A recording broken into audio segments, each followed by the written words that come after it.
Loredana. Very good to be speaking with you today. The first question I have for you is, what made you rethink how we are using the term soft and hard skills?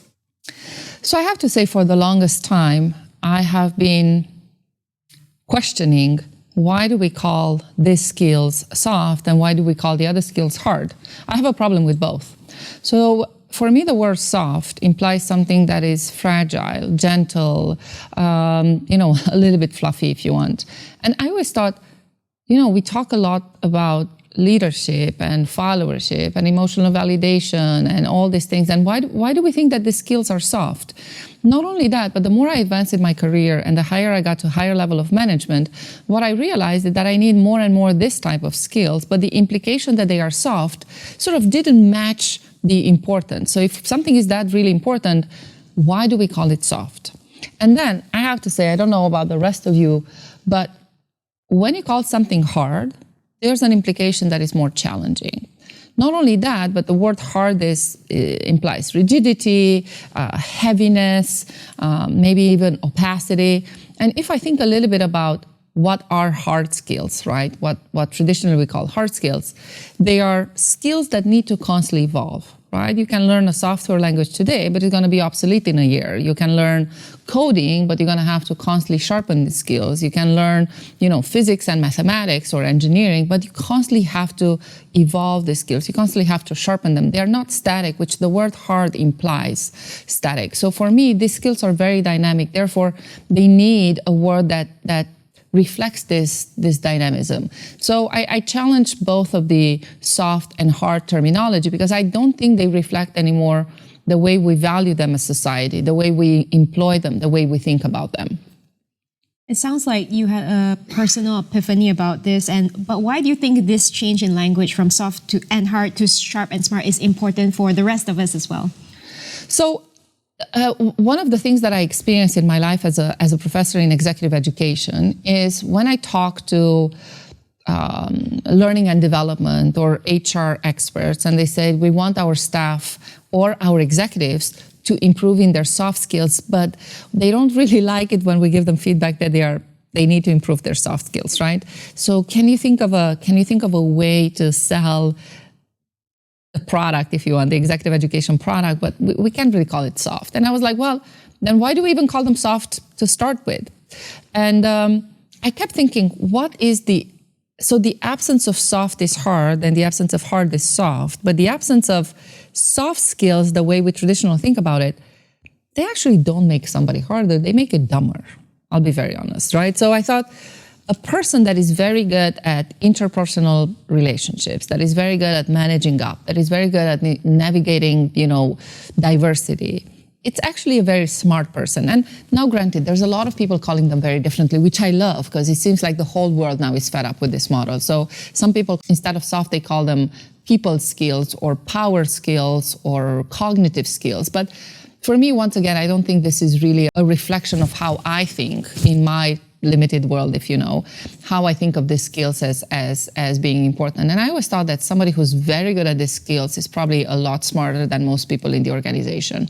And sharpness, once again, it came from this idea that when I look at the type of skills we teach, when I look at the type of skills that we need these days, we need skills that constantly need to be updated, that constantly need to be sharpened, and constantly need to be adjusted to this very fast-paced moving world.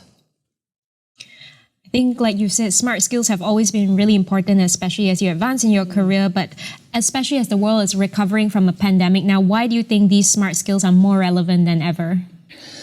So to be honest, I think even before the pandemic, truly amazing leaders, truly outstanding leaders that had a very high impact on organizations, they were very good because they were very good with people, not just with the business aspect of their organizations. I mean, of course, you have to be amazing at, finance, accounting, strategy, system dynamics, but truly outstanding leaders were very, very good because they were very good with people.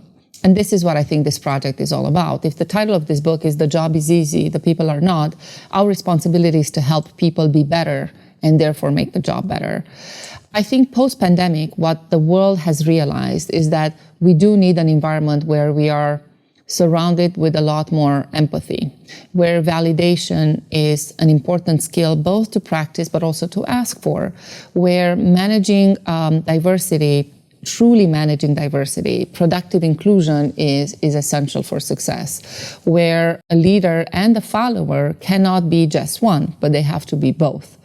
So I think, if anything, the world of pandemic taught us to be maybe better humans, or to be a lot more aware of the fact that we all need a higher level of humanity if we want to survive not just the pandemic, but this entire global crisis of climate, social, and economic impact, if you want.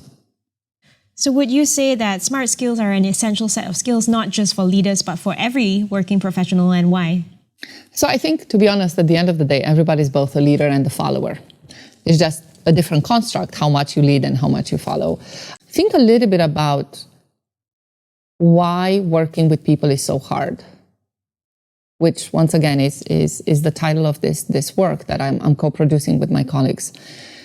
It's very hard to work with people, which, by the way, I am people too, and you're people too, so we all make somebody's life hard at some point, because we are very complex beings. We have, one of my students says that we're like a complex algorithm with emotions and feelings and frustrations and all of these things, right? And somehow, it's such an interesting paradox. Somehow we expect people to come in a workplace almost depleted of any type of negative emotions, but we still hire them for their personality. It comes with both sides, right? You can't really have one without the other. Because, like I said, at the end of the day, we all work with people. We are surrounded by people. It doesn't really matter what kind of job you do. You work with people, and you're also people. And if the job is easy, the people are not, our responsibility is to help people get both smart and sharp, right? We have to help them develop a set of skills that it's essential, not just for their professional success, but for their success in general as a human being. If we're really looking for a world filled with, artificial intelligence and, automation and robots, etc., I don't think we're going to be ever there. And we will continue to have to work with people. And like I said, our job, I think, is not really to augment intelligence, but maybe augment humanity. One last question I have for you, Loredana, is a very interesting question. I'm very curious to know, how do you choose your co-authors for this book? So I've been thinking about this title for a long time, because I teach about, the job is easy, the people are not. But I never really knew exactly what to put in the book, because a lot of people would ask me, write a book with this title. This makes so much sense. And as I started thinking, I was like, well, if the job is easy, the people are not, our job is to help people be better, right? And then I thought about the top 10 smart skills, which I'm going to talk a little bit about why we chose these smart skills at ASB. And then as I was thinking about the book, I was thinking, these are just my views, but wouldn't it be interesting to hear from somebody that I work with every day, that in a way makes my life harder and I make their life harder, to see how they think about this smart skill. So for a second, I was tempted to go in and speak with people who are very, very public, right? With maybe some, I don't want to call them celebrities, but very public personas. And then I realized, but I actually don't work with these personas. I work with people like you and I every day. And at the end of the day, it's not a celebrity or an influencer or somebody who's very, very famous in their field that makes my job hard. It's the people that I work with every day with. And I also am responsible for making their job hard. So I wanted this book to resonate with the readers by realizing that you work with these people, the type of people that are writing this book with me. You work with these people as well. You don't work with somebody that you see on a stage or somebody that you see on social media or somebody that you read a book about, but you work with everyday people. You work with everyday people who need to be getting smarter, who need to be getting sharper. And maybe by reading stories that are a lot more approachable, you can resonate a lot more with this type of people. That's really inspiring. I want to ask a little bit more about what you mentioned earlier and why you selected, out of the many smart skills, why did you select those? How do you come to the top 10? I get this question all the time because, to be very honest, I think there's thousands of smart skills out there. And when I started this project, I didn't start the project with the idea of writing a book. I actually started by first changing the narrative around the smart and sharp, right? I said, We can't call soft skills soft anymore because there's nothing soft about them. And hard skills are not hard. They just need to get sharpened.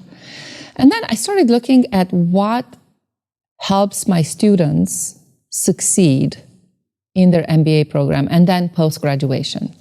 What helps you become successful? And then I also started looking around at my colleagues and my environment and the community and the stakeholders that I interact with every day. And once I started paying attention to what kind of behaviors bring you closer to whatever your definition of success is, I was like, this person is very, very good at managing up. This person is very good at understanding what their stakeholders need. Then I started looking at how some people in my environment, and I'm not just talking about my organization, but in my professional environment, they seem to be in a very high need for validation. And you might say, so what's the big deal if somebody needs validation? Well, it turns out that what I learned is that excessive need for validation, or what I call them validation addicts, make very, very big management mistakes. And they make them because they need to validate an ego, which is dangerous to do in business, right? We're not here to validate egos. One of the reasons why emotional maturity is top of my top 10 smart skills is because I lack emotional maturity. I think I'm a very emotionally intelligent person, but I'm not emotionally mature. So I wanted to improve myself, and in the process of trying to improve myself, I learned about emotional maturity, which is the capacity to manage your own emotions, especially in a climate of constant change and stress and pressure. So there's so many more smart skills out there, and I don't want to say that these are the only ones one need to succeed. But these are the ones that I have seen firsthand, my students, my colleagues, myself, and my environment. And when we talk about this top 10 smart skills, we also have a lot others around it. Creativity is a massive skill. I actually don't think it's a smart skill. I think it's a meta skill because it requires so many more. I think of obviously empathy and endurance and so many more skills. But like I said, my choice was very personal, and it was a choice that I made based on things that I see every day, things that I experience every day, and things that I would like to improve about myself and even others every day. So as you dug deeper, were there any skills that surprised you where you thought it was one thing on the surface, and as you dug deeper, you realized it was something else? Or is there a skill that you think many people misunderstand? So there's a few, I would say. I would start with followership, because followership has this narrative that you follow a leader. And I don't think you follow a leader. I actually think an outstanding follower follows a mission, follows a vision, follows a purpose. I think of Greta Thunberg to be an amazing follower of her own beliefs, of the beliefs that, we are in a climate situation, in a climate crisis, and she follows through. I think of Mother Teresa, if you want. She followed through her purpose and mission in life to help the poor.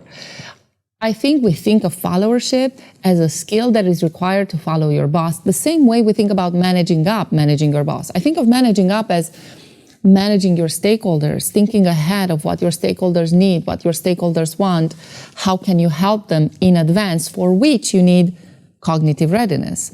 I have to say, I don't think a lot of people in my environment even knew what cognitive readiness is. Once you put a name on it, once you define it, once you teach about it, once you learn it, and once you practice it, you cannot unsee it. It's everywhere. And then probably the most surprising not for myself, but for my organization, was validation. I think there's a misconception that validation is telling somebody they did a good job or praising somebody. No, validation is so much more beyond that. And if you start paying attention to why some leaders say the things they say, it's so obvious that all they want is validation, which is fine until it becomes toxic. When somebody becomes an addict of validation, when somebody needs way too much validation, this is when they make major managerial mistakes. And at the end of the day, management is not just a science. Management is very much the art of managing people. And once again, the job is easy, the people are not. Therefore, our job is to get people smarter.